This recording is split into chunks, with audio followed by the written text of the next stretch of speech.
வணக்கம் நண்பர்களே. இன்றைக்கி நம்ம F1 வேக்சின் எப்படி போடுறதுன்னு தான் பார்க்க போகிறோம். இந்த வேக்சின் வந்து ஒரு ஐ ட்ராப் வேக்சினேஷன். இந்த ஸ்டெர்லை வாட்டரை வந்து இந்த லைவ் வைரஸோடு மிக்ஸ் பண்ணி நல்லா ஷேக் பண்ணி யூஸ் பண்ணிக்கலாம். ஒரு 15 மினிட்ஸ் தான் இது வந்து ஒர்க் ஆகும். அதுக்கு மேலே ஆகிடுச்சுன்னா அந்த வைரஸ் வந்து ஃபெயிலியர் ஆகிடும். இந்த வேக்சினேஷனும் ஃபுல்லாகவே ஃபெயிலியர் ஆகிடும் கம்ப்ளீட்டாக. இதை வந்து எப்படி நம்ம சக்ஸஸ் பண்ணோம் அப்படின்னு பார்த்திங்கன்னா, கடையில் கொடுக்கும்போதே மெடிக்கலில் வந்து உங்களுக்கு ஐஸ் பேக் போட்டு தான் தருவாங்க. அதை ரொம்ப நேரம் வெளியே வச்சுருந்தாலும் அந்த வைரஸ் வந்து டை ஆகிடும். நீங்கள் எடுத்துகிட்டு வந்து சீக்கிரம் ஃப்ரிட்ஜில் ஸ்டோர் பண்ணி நீங்கள் எப்போ வேக்சினேஷன் பண்ண போகிறீங்களோ அப்போ எடுத்து மிக்ஸ் பண்ணி ஒரு கோழி குஞ்சுக்கு ஒரு ட்ராப் ஐயில் மட்டும்தான் கொடுக்கணும். இப்படி ப்ராப்பராக பண்ணால் மட்டும்தான் அந்த வேக்சினேஷன் வந்து நம்ம சக்ஸஸ் பண்ண முடியும். இல்லை அப்படின்னா வந்து நம்ம வேக்சின் போட்ட மாதிரி தான் தெரியும்.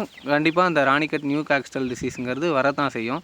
ஏன் அப்படின்னா நம்ம தான் வேக்சினேஷன் ஃபெயிலியர் ஆகிடுச்சுன்னா டிசீஸ்லேருந்து நம்ம கோழி குஞ்சு வந்து காப்பாற்ற முடியாது.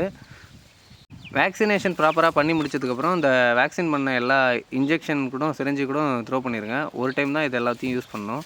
நன்றி, வணக்கம்.